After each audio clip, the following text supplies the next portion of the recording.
Screamers. That's one child. That's number two child. Oh, that's his wife. Right. Dan? Yes, What's that noise? What are you doing? I'm wrapping the family in bubble wrap. I'm not sure that's necessary.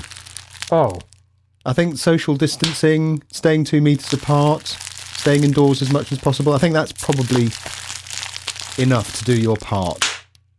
Oh. Keep everyone safe. Oh, okay. I think the bubble wrap might be a bit... They are turning a little blue. Hang on a second. And it's not going to sound very good for the podcast, is it? No. Okay. Constant rustling. I think I better cut them out, don't you? Okay, go on. Opening scene and action.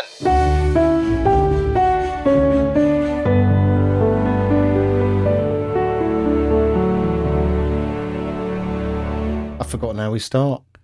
Well, I think it should start with some exceptionally moody synth-based music and voiceover. Lockdown 2020. Or we could be more light-hearted than that. Yeah, maybe. Yeah. How are you, Dan? I'm all right.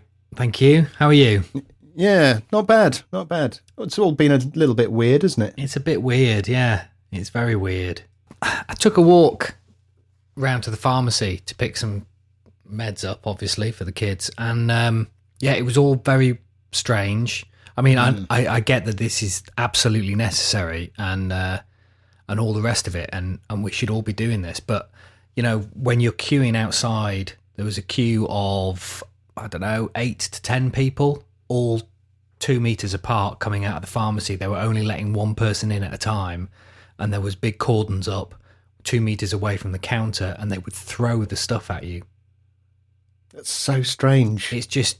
It's mad. It is madness, but at the same time, it's totally sensible.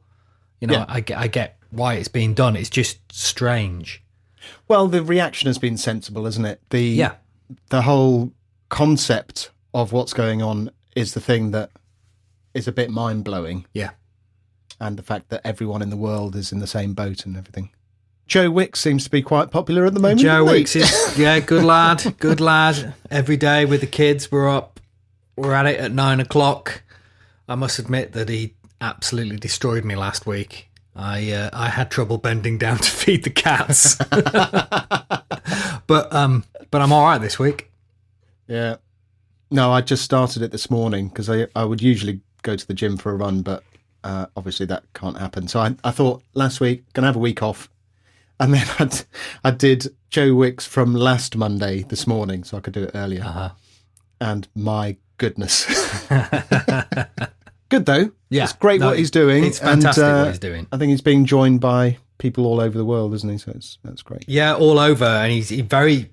not quite hit 1 million people tuning into the live yet, but really close.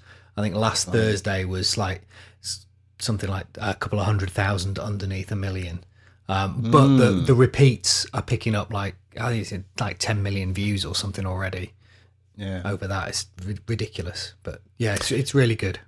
And closer to home to our composing community, Michael Price has been doing his coffee breaks of a Monday afternoon at 3 p.m. Yeah.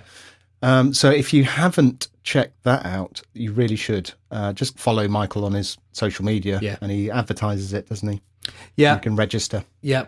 It's on Facebook, and then you can register for it, and then join the Zoom. Yeah. So this episode really is about kind of reflecting on the current situation. You'll find out in behind the scenes all the encouragement to do certain things and to be mindful of anxiety and all those things.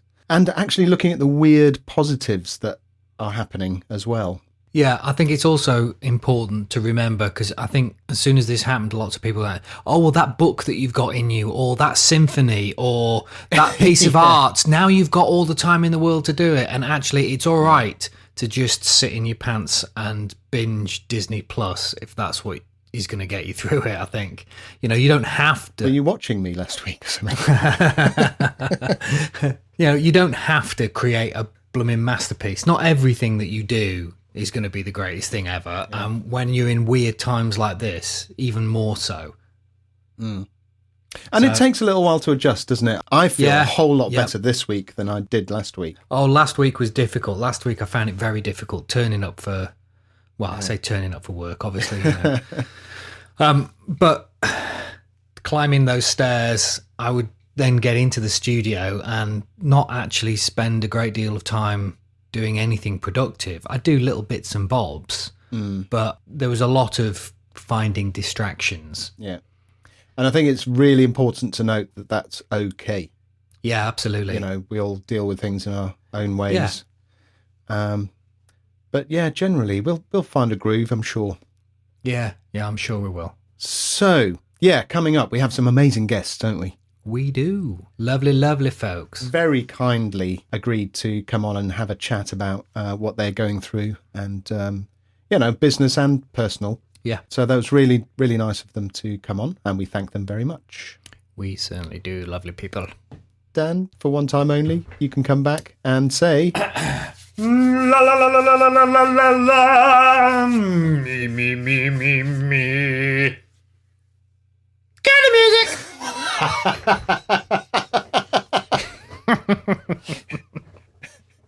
Did you know what you were going to do then? Nope. It just... just made it up on the spot like I do for all of them. You got all geared up then, and then your inner smurf just showed up and took over. Yeah. Papa Smurf. It's the beard. It's the beard. Yeah. Winter beard in March. Really? Winterbeard in March, which is the name of my new prog album. Cue the music.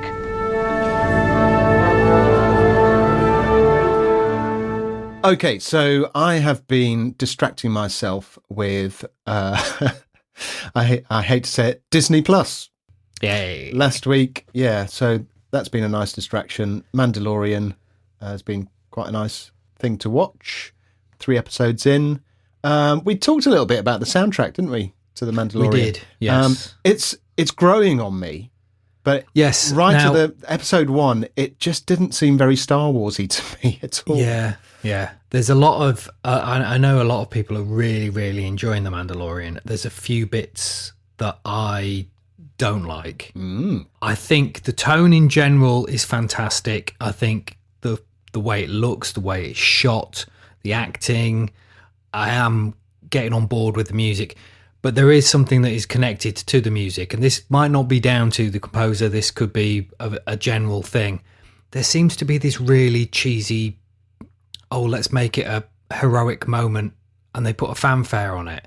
And there was a moment in the 3rd episode, and I'm going to try and do this without any kind of spoilers, just in case people haven't seen it yet. But there's a moment where one character looks at another character and salutes them. Oh, I know exactly what you mean. And there was absolutely no need for this ridiculous, as if there's some sort of, I don't know, it's just like, And Lizzie and I looked at each other and just burst into hysterics. And it's just kind of like ruined. We did exactly the same thing. It was such a great episode. It was so full of tension, and it had some great action sequences.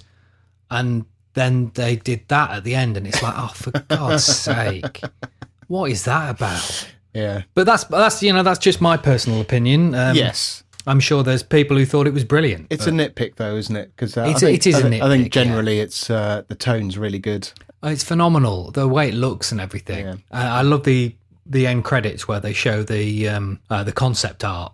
Oh yeah, it's really good.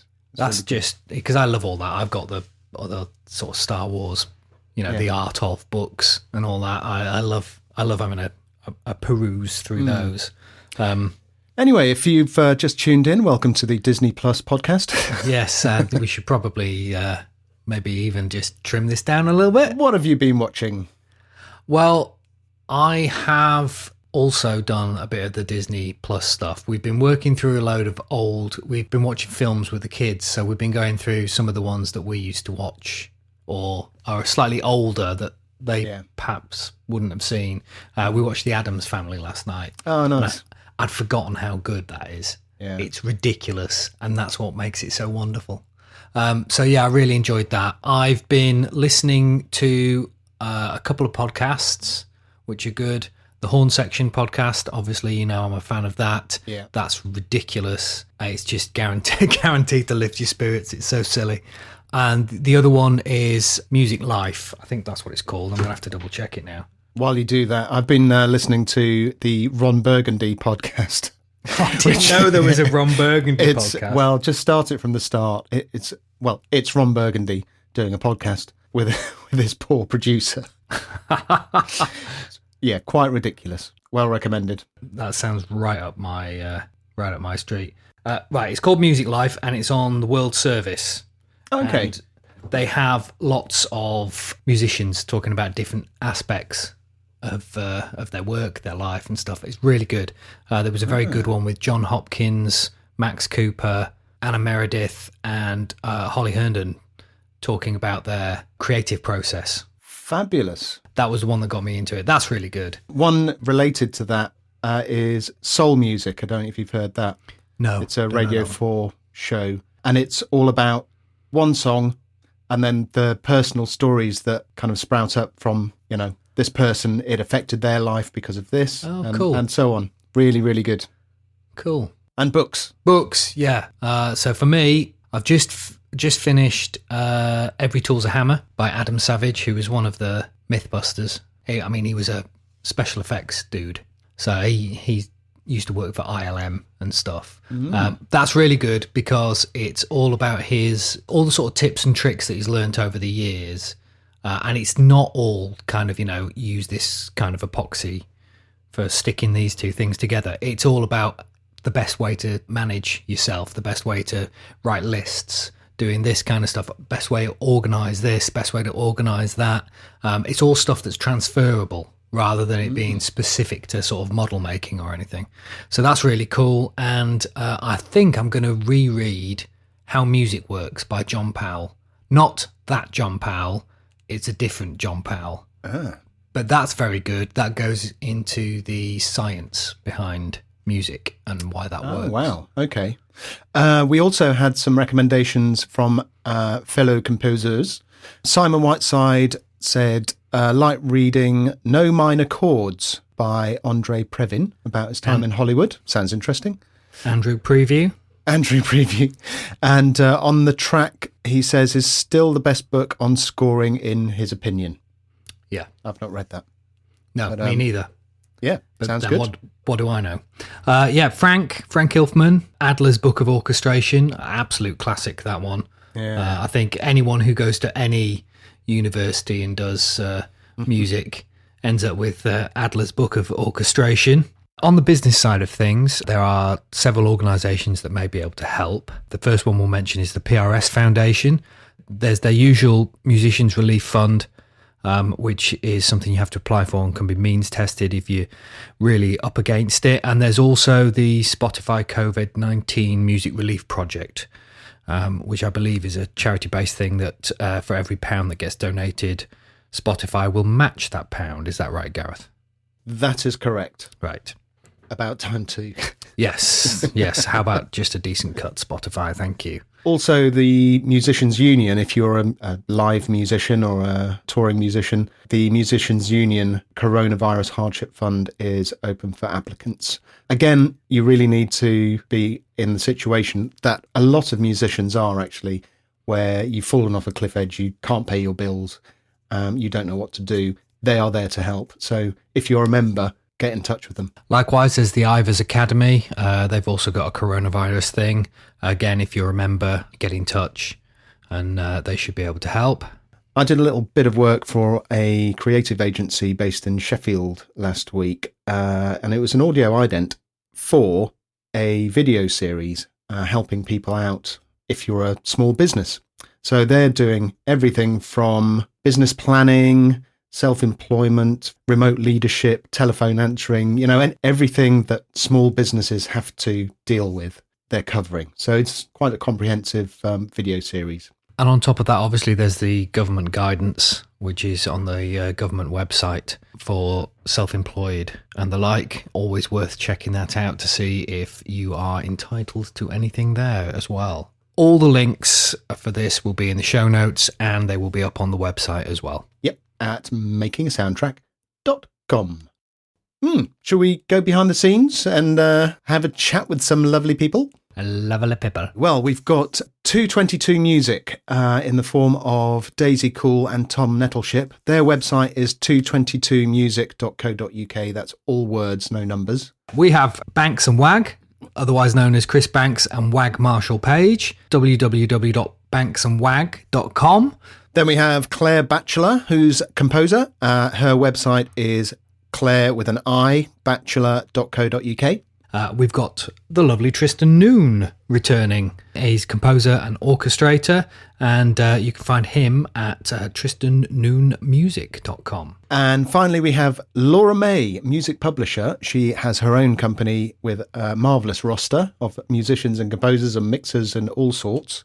And her website is maymusiclimited.com. And limited is the word, not the abbreviation. Yes, all spelt out, not LTD. Yes. Okay, let's go behind the scenes. Behind the scenes.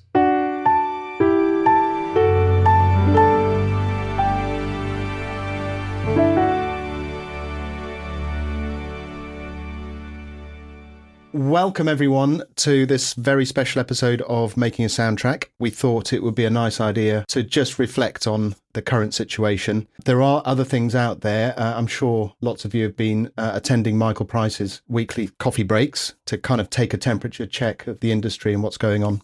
So we thought it'd be quite nice to have a more personal chat with a few of you. So first up, we have Daisy Cool and Tom Nettleship, otherwise known as 222 Music. They are composers for films such as Home by 8:30 and Ask for Jane, documentaries such as Mumbai's Midnight Gardeners and 6-Year-Old Fears. Tom and Daisy, very welcome. No, Very well. welcome to the podcast. Can I ask you how the current situation has impacted your work and what kind of things have you done to adjust and maybe plan ahead? Hi guys, thanks so much for having us. Yeah, it's been tough. I think we sort of have to split it into short term and long term. We primarily work in short film, feature film and documentary. So at the moment we've still got work on, but looking ahead, obviously all productions have been cancelled or postponed. So there will be a point in the future when we don't actually have work. It's just impossible to say. And I think that impossibility is definitely causing anxiety. But when we get there, we have to deal with it. I think the key thing for us right now has been that the last 2 weeks, obviously personal life has had to take over. So even though we have work in, we've had to budget. We've had to go through all of our finances and work out exactly where we are. All of our immediate family in the UK are all vulnerable or in that at-risk category. So we've also had to step up for them. My mother's been in and out of hospital and she's 81. So it's just been it's been a bit insane. So I'm hoping that this week we can now actually throw ourselves a bit more into work that we've actually got on our plate right now.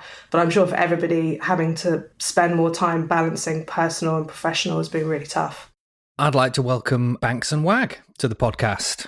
How has this affected you, and how are you guys trying to combat as best you can? Well, we've got a few things going on at the minute. We're in a position where we've got a couple of sort of long-running projects. We've got Go-Jetters that we're doing for the BBC. Unfortunately, with that, we're coming up to the end of the third series. So we're just, obviously, we're all at the sort of tail end of the production. So we're kind of still continuing with the same schedule that we had before, really, with that.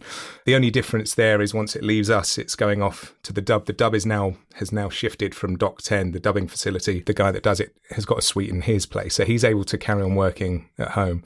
And they'll just finish kind of the final passes of the dub of that. They'll leave them until a time when the producers can get in the same room with them. So for us, we're still getting notes back on those episodes. And like I say, we're just in I think it's the final 2 now, is it, Banksy? Yeah. Then we've got Mighty Little Beam that we're doing for Netflix. And that's another one. We're just into season 2 of that, kind of midway through. And with that, we just kind of had the email one day kind of going, I don't know if you've seen the news, but India's gone into lockdown. So it's Indian production company. That's it. Here's the last episode or so that we've just finished. If you want to crack on with that, and we'll give you a shout at some point in the future. It seems like there's no working from home with producers or anything. They've just shut the door and left the building. So we know that there are episodes for us to come back to on that. And because it's so far into the production, one would assume that we will pick those up once they reopen the facility. But then we've got a few others. We've got a show that we did the theme tune and did some beds and whatnot for. And that, what stage was that in with the production? They were filming with kids. Kids and celebrities are involved. And so my understanding is they've shut down production for about 18 months. So we'll see what happens. Yeah, so there's that. So we've done the music for that, and we're just that one's just been shelved for now. And then we've got other stuff that we've pitched on that, obviously has been parked up as well, that we don't know whether, we're still a contender or whether, so... We're sort of very fortunate, I suppose, in so much that we've still got those 2 long-running series that we're just coming to the end of in the next week or so. And then after that, we're kind of in that uncertain bracket, I suppose, with just about everybody else. Our agents are still putting stuff our way. Would you like us to put you forward for this? And, because obviously there are things that have been made that need music. But yeah, I mean, it's so uncertain. Claire Batchelor recently created the original music for The Wonderful World of Puppies for Channel 5, and lots of music syncs around the world, including Panorama, Horizon Watchdog, Mary Berry's Quick Cooking, ITV's Long Lost Family, and Channel 4's Kirsty's Homemade Christmas. So how are you getting on, Claire? How's it hit you? A lot of my work is library music, production music. And I've been working on an album for, I suppose, about 2 months, among other things. And so I'm still getting on with that at the moment. I've got some strings I need to record, so I wasn't necessarily going to get them done remotely, but now obviously I am. That's okay. It's kind of a hybrid-y sort of an album, so it doesn't necessarily need a full studio full of strings. I think quite a small ensemble will work quite well, but it's going to be somebody or a group of musicians doing it remotely, I think. I'm carrying on as normal with that. I've got a documentary to do that has been in the works for quite a while. Luckily they'd shot it all, mostly edited it. So basically just about to start that. So the last couple of weeks work-wise have been kind of normal. Working from home as usual. It hasn't felt that different. I think it's the next couple of months where things might change, things might slow down. Because I do sort of TV pitches, advert pitches. I think adverts possibly will slow down quite a lot or non-existent. I just don't know.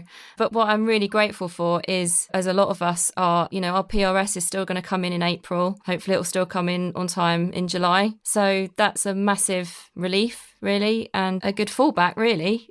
A lot of my work is, as I say, production music. So I've been building up quite a few albums over the last few years. So that's good for me. But yeah, it's uncertain. We don't know what's going to happen. And I'm grateful of any of the help that's been put in, mortgage holiday. Don't know if I'm going to do that or not, but it's nice to have the option. PRS have launched funding. There's a self-employed scheme that you're going to be able to apply for. So there's lots of things in place.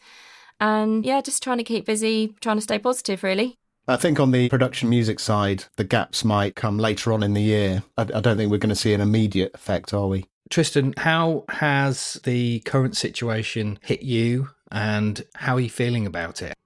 Well, I think, like most other people in this chat, work has basically fallen off a cliff. And it's just working out how to deal with that and not panic. I mean... Anyone who knows me well will know that anxiety and panic are kind of, things I kind of resort to on a daily basis. But I mean, this time I actually feel okay about the whole thing. I think the country will find its feet at some point soon. And, eventually things will go back to some sort of normality. It's just finding out what to do in that period of time where everyone is really chasing their tail and not really knowing exactly what to do. The good thing about doing the sort of thing I do is that my workload is spread quite heavily across lots of different styles of work. So, there's orchestration, the production music and the copying. Sadly, kind of 3/4 of that has been absolutely taken out entirely. The orchestration and the copying and the music prep. So all I've really got left at this point is the production music. And that makes up roughly now about a quarter of my entire income. So as Claire said, we're still going to get the April PRS in, hopefully the July and the October and December ones. But, we have to really see what happens in the future. And as everyone else has touched on, there's a key word running across this whole thread, and that is uncertainty. No one really is sure what's going to happen. So it's all about kind of just following the daily changes on the news, seeing what's going ahead, what sort of help is being offered, and going from there, really. So I'm just trying to remain positive and not worry too much. As composers, we're kind of in a unique position because we basically work from home and work remotely quite a lot already. So, we are the kings and queens of self-isolation. And I think it's not really going to hit us at the minute because things are still going and we're getting the back end of stuff. There's still a little bit of work, but it's going to dry up and there's going to be nothing. And all of these new productions that are getting halted, there's going to be a big gap. And like you say, the PRS is still coming through, but if you're based more on the stuff that you're putting on TV rather than library stuff, then there's also going to be in the future a gap to that PRS payment as well. So I think what we're going to see is a delayed effect. It's going to hit people a bit later. Yeah, absolutely. And also I think one thing to bear in mind that does slightly bother me a bit in the back of my mind is that when everything does eventually get going again, I would imagine people in this time are just turning all their focus to production music because that's mostly what people can be getting on with. So when the time comes that everything gets back to normal, there's just going to be an absolute influx of production music, in an already fairly saturated market. So that is something to bear in mind. And I don't know what anyone can really do about that. So it's pointless worrying about it. I think the publishers will kind of take care of that. I mean, I don't think they're certainly not going to be releasing more music. So I don't know if that will be so much of an influx. What I thought you were going to say is when everything gets back to normal, everyone's going to want me to orchestrate absolutely everything all at the same time. Wow, hopefully. Now might be a good time to bring Laura in. Laura, you're a publisher. May Music Limited is your company. So how do you see this? How is this affecting your work? A similar thing, really, in that I'm actually a little bit more concerned about what happens next year. As you know, this is like a fledgling business I set up like maybe 2.5 years ago. And at the beginning of the year, I was super optimistic. 2020 was going to be my year. The cancellation of South by was kind of the first big shock because I've got an 8-piece ska band that I look after, and they were supposed to be going. And so my developing writers that are all artists, all their live shows are cancelled, and that's going to have like quite a big effect on how their careers were going to develop over 2020. And that's kind of my concern at the moment because I can't really do all the press and all the PR and everything that I'd intended to help them with isn't something we can do, and all their release plans are kind of changing. A lot of my writers are actually artists as well, just to clarify. So I help them that are self-releasing. So I help them on a little bit of label things as well. In terms of me personally, I'm the same as you. Everything's carrying on as normal, apart from the fact I'm home. I'm normally out at an event sort of 3 or 4 times a week, and I meet probably 3 or 4 new people a week, and I'm not doing any of that.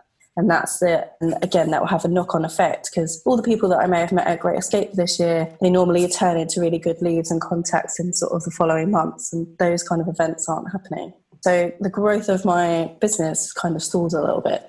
On the plus side, I've got plenty of time to sit, catalogue my library, tag it. There's a sync event that's virtually streaming today that AIM have organised, so it's still a good chance to sort of learn more, make more connections that way, and get everything ready and catch up on all those things that needed to be done. Metadata is really boring, but I need to sort it out. Once everything's in order, then I'm fully prepped. Once we're all let out to kind of go full force and meet everybody. Yeah, I think it's a good time actually to reflect on what you're doing and get that lower half of the to-do list done. But also, now we've gone round everybody, I wouldn't mind reflecting a little bit on how it's affected us personally as well. Although, as Dan, you said, we are at home, we are the perfect self-isolators anyway as composers. I am just starting a series at the moment, and I have maybe 2 weeks of animation to score. So I'm relatively unaffected there. So I've been still going full time, but I've not seen my family or friends more than in the last week. You know, the WhatsApp's been binging every 2 seconds with funny little videos and everyone trying to cheer everyone else up. I've had constant video calls with people to the point where I found it a little bit overwhelming. You know, I had to start muting group chats and things like that. As we know, writing music, you need a real focus for that. So I was wondering how everyone else has been coping on a kind of a personal level with everything. I'd like to speak about that. I mean, I think what we found is that essentially we're all suffering a sort of bereavement, a sort of a loss, not only of our freedom, a loss of a lot of our work, and also a loss not only of being able to go out, but a loss of our own time, because some of us will be checking in on elderly parents. Some of us will be trying to homeschool children with the other hand. I think none of us should feel too guilty that in this time of sort of anxiety and of not being sure, you know, uncertainty, we're not necessarily at our most creative.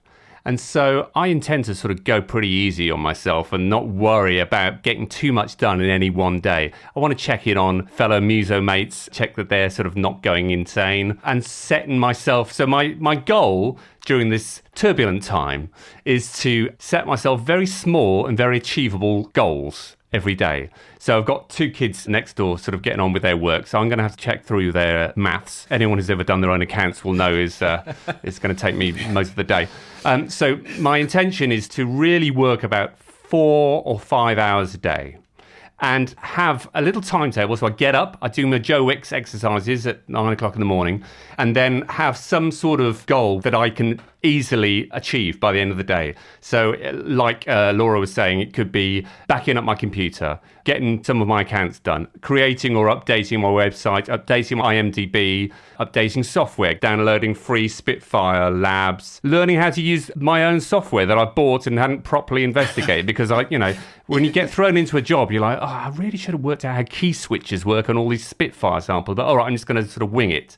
Create my own samples. You know, there's loads of little things you can do. Set yourself little projects. It might be that slowly over the course of the weeks, I try and write some production tracks. And even if they don't get picked up, maybe I can cannibalize them for future commissions. Maybe I can score some YouTube clips with the sound down. Maybe I can learn orchestration. I see Lorne Balfour's put up on his Twitter some of his scores and MIDI files from his Dark Materials. So look through them and sort of try and recreate them using samples I've got to try and get my orchestration a bit better.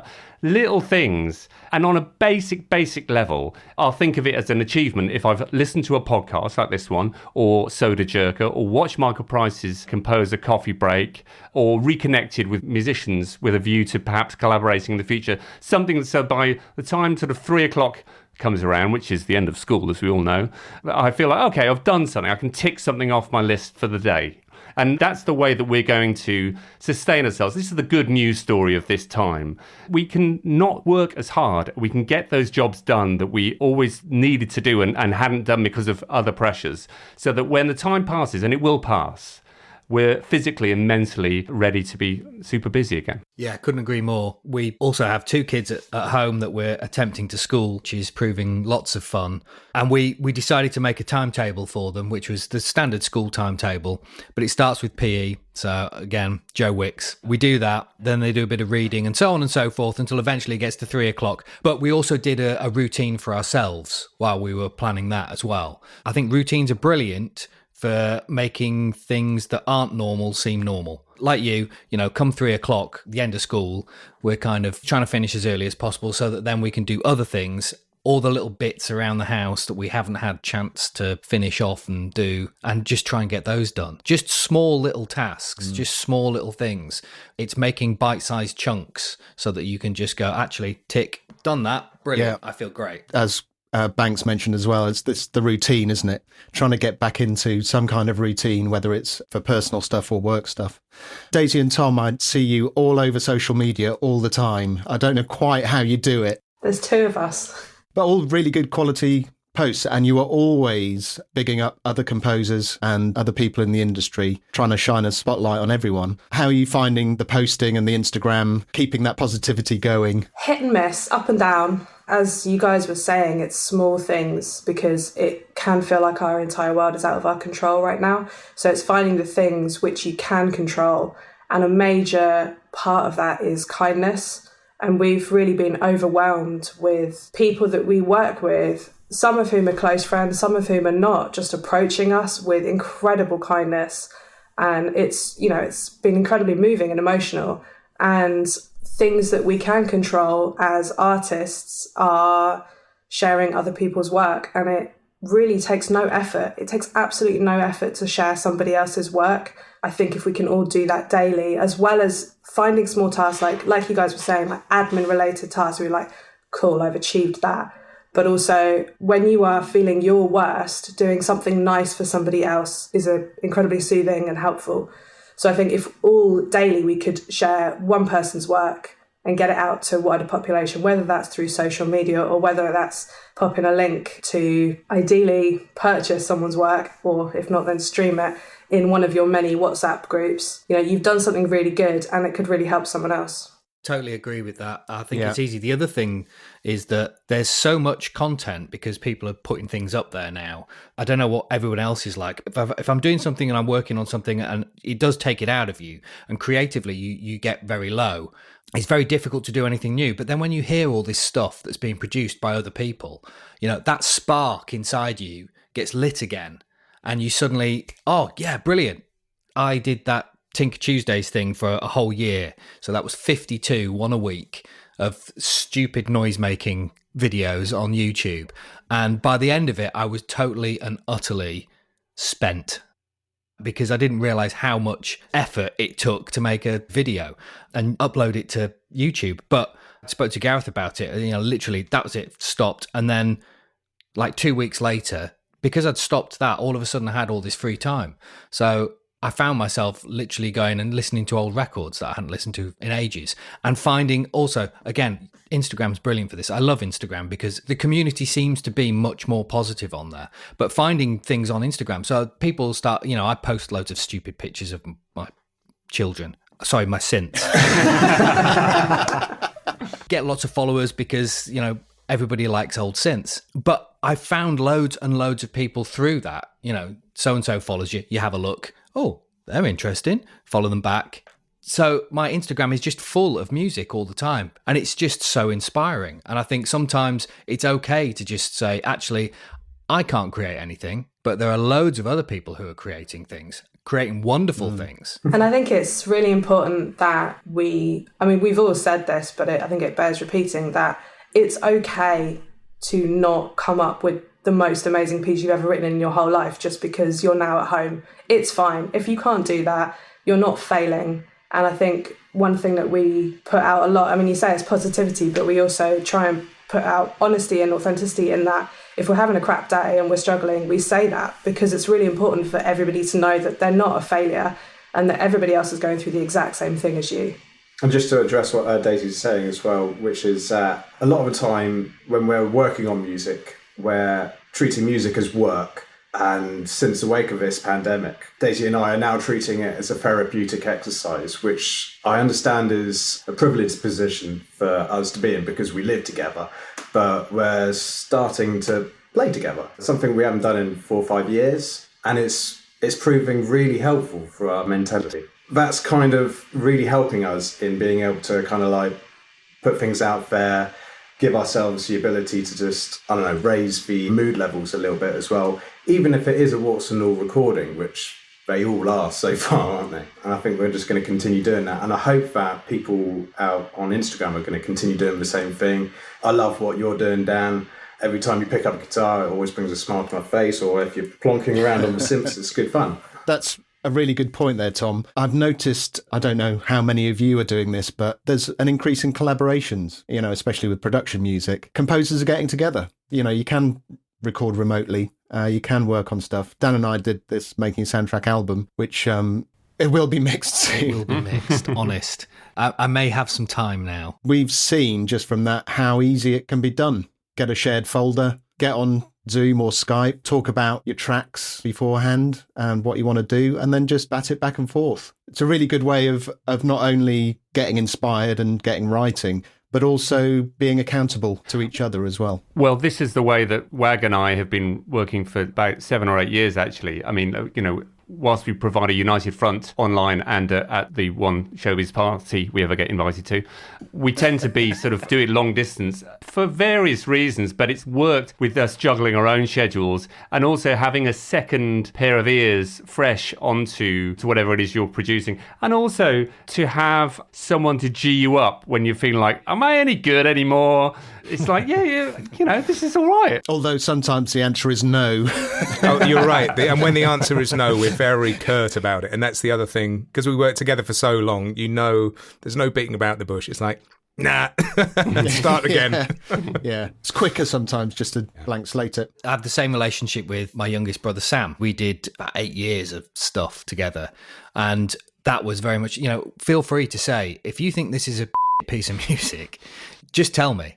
And we would. Also, when you work with someone, it doesn't matter about the distance. When you work with someone for a long time, you get a shorthand. And that shorthand just saves you hours and hours of that. Oh my God, is this cue working? You're by yourself, nobody can tell you, but then quickly send it over and they go, yeah, that's working. Just lose the bongos. That's a good note for all pieces. Yeah. Yeah, this is every day of our life. It's character building living with Daisy. Come on, is this cue any good? Tom is making a face. Yeah, I think you're right, though. It's about, for me, it's about keeping things fun. When it became apparent that we were heading towards something pretty serious, I had my Twitter feed and my Facebook feed, and everybody was getting hysterical. I was watching way too much news, and I was kind of starting to freak out. And I had a day of I could feel the panic attacks. I've had this sort of thing in the past, and I'm familiar with that pressure. And I was like, oh God, here we go again. And it was actually speaking to Banksy, and he was like, nah, I'm seeing this as a positive thing. I'm staying pretty upbeat. And I'm like, okay, well, you're pretty well measured. And if you are, then I can do this too. And it was by getting rid of Twitter, right? That is, like you're saying, Dan, Instagram is a very positive kind of creative environment. Get rid of Twitter, because that is just trolls and angry people. Facebook is just people with crazy theories and kind of going, oh, my mate's cousin's vet's doctor said that this is definitely the way we're going. It's like, get rid of that. Check the news when I get up in the morning. Check in with Bojo's 5 o'clock press conference so you know where we're at for the end of the day. And then just park all that other stuff up and... You're going to say just party. Just party. But, obviously we've had the bits of work that we've had. But other than that, I've never played the guitar more, I think, since I was a teenager. Playing that just for fun. My kids, we've got the structure thing going on, and myself and my wife have taken them for various lessons. We've got relatives that we're farming out stuff on WhatsApp or Zoom, getting them to do a history lesson or an art class or whatever. So for the music lesson, I'm just going over kind of music history, teaching them how to scratch. I don't know how to do it with a turntable, teaching them about, hip hop and stuff. And as we learn these things, we'll go, okay, this is, say, Run DMC and Beastie Boys. Let's write a vintage kind of New York hip hop kind of track, and just making it fun. And we're doing it together. I'm not having to teach them an instrument or something. So it's not like a hardship for me. It's just fun. And I'm learning stuff as well. And it's kind of falling in love with music again, because you do get into that daily grind where you do enjoy it, and it's a privileged situation that you're in to be working at the level that we're working. But it does become a bit of a daily grind, and you sort of clock off at a certain time, and it's like, right, and I'll return to that in the morning. It is the 9 to 5. But I've totally just rediscovered it, and it's really fun again, and it's just great. There's so much good coming out of this for all the darkness that is there in the background. Yeah. You take everything for granted usually, and you really sink. It's like I feel like I'm Spider-Man almost. I've got these heightened senses, and I'm much more appreciative of health, of how we get our food, and not overbuying stuff because we can't. Wholesome family time, and just really looking at what's going on, and looking at my kids kind of having fun, and rather than just being like, oh, well, I've had an exhausting day in the studio, and they're going, join in with this. I'm tired. I just got to send some emails. Just tired. Get involved and have some fun. Definitely. Kids are a tonic. I think being positive as well for them is important. So we did the same thing. Basically, don't look at the news unless I get a really, really big urge to. Sorry to interrupt, but there's one thing I changed actually, was instead of putting the news on in the morning and going through your phone and checking the news, check it maybe 5 p.m. like Wag was saying.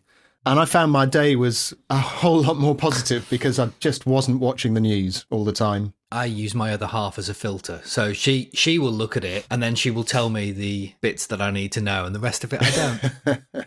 Wag, I'm exactly the same. You know, you've been working all day and then the kids are at home and you go downstairs and they're like, oh, we're hungry. We've got nothing to do. And you're like, oh, for God's sake, I've still got loads to do. And you're all like that. But now it's kind of like at 3:00, go downstairs and the kids are like, oh, God, come on, let's turn this off. Let's go outside and play.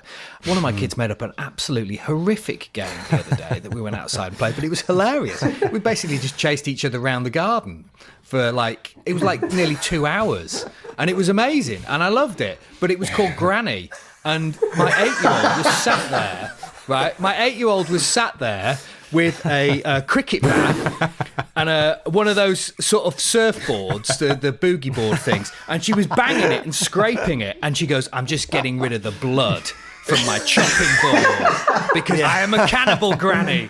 That was it. We just were running around the garden. No one calls social services. Yeah, no one calls social services. Yeah. Or your granny. Or grannies. If you start for production music inspiration, I think Cannibal Granny is a great name for a track. Cannibal Granny. That's Cannibal Granny. Listen, I've got it, guys.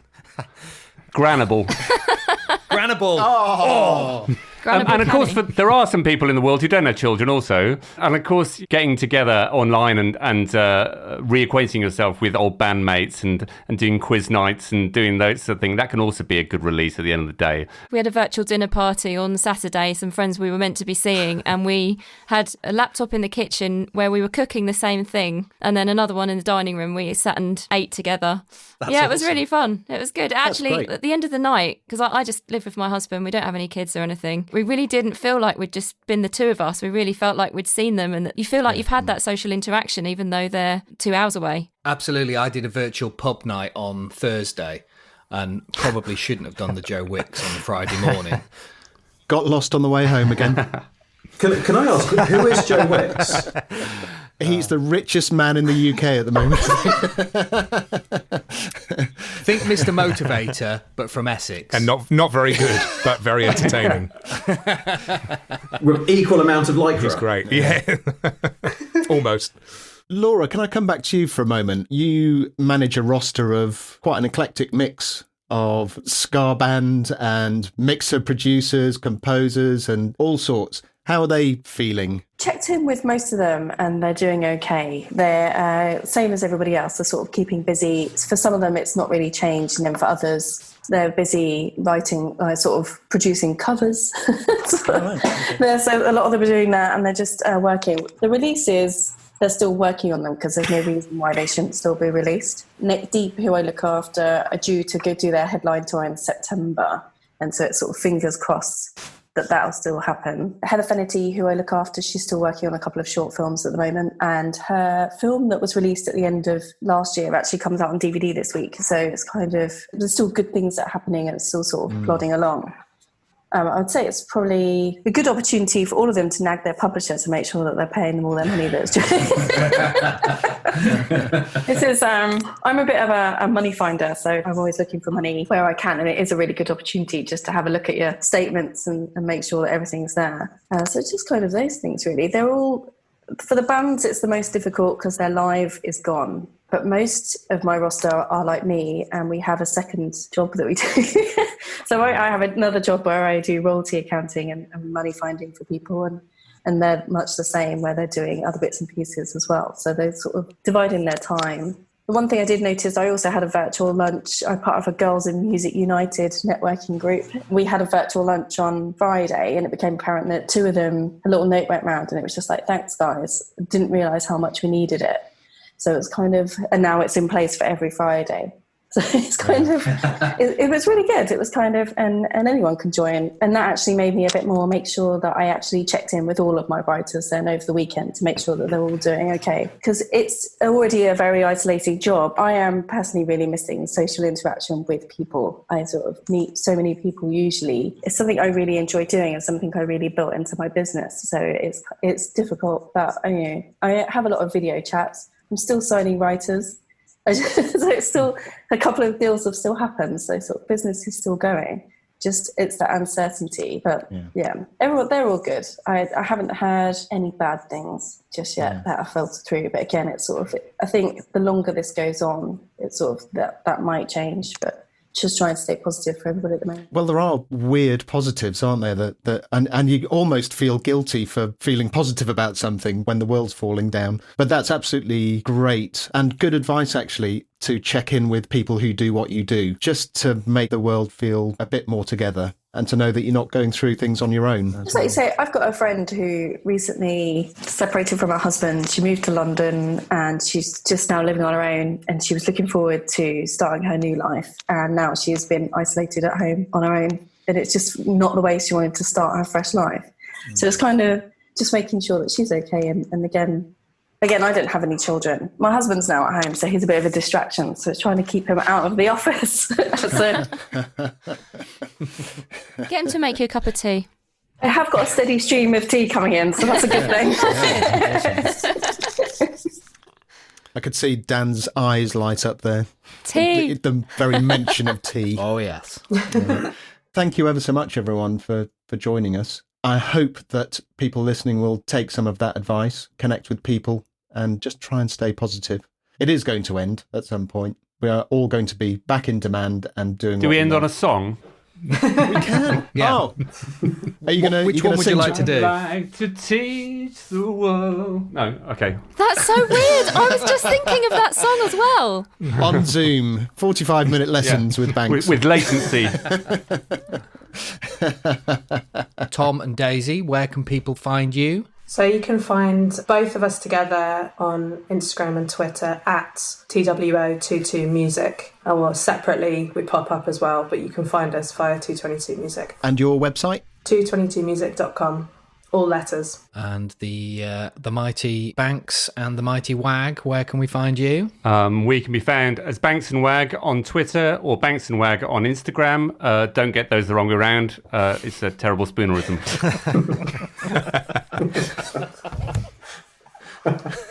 Claire, where can we find you? On Twitter and Instagram, I'm at Claire Composer, which is CLAIRE Composer. And my website is www.clairebachelor.co.uk. Tristan, where can we find you? You can find me on Twitter and Instagram at noonwithatune, and on my website you can find me at www.tristannoonmusic.com. Laura, where can we find you? I think I'm everywhere, Instagram and Facebook, and my website is maymusiclimited.com, and it's May Music Limited, and the limited is all spelled out.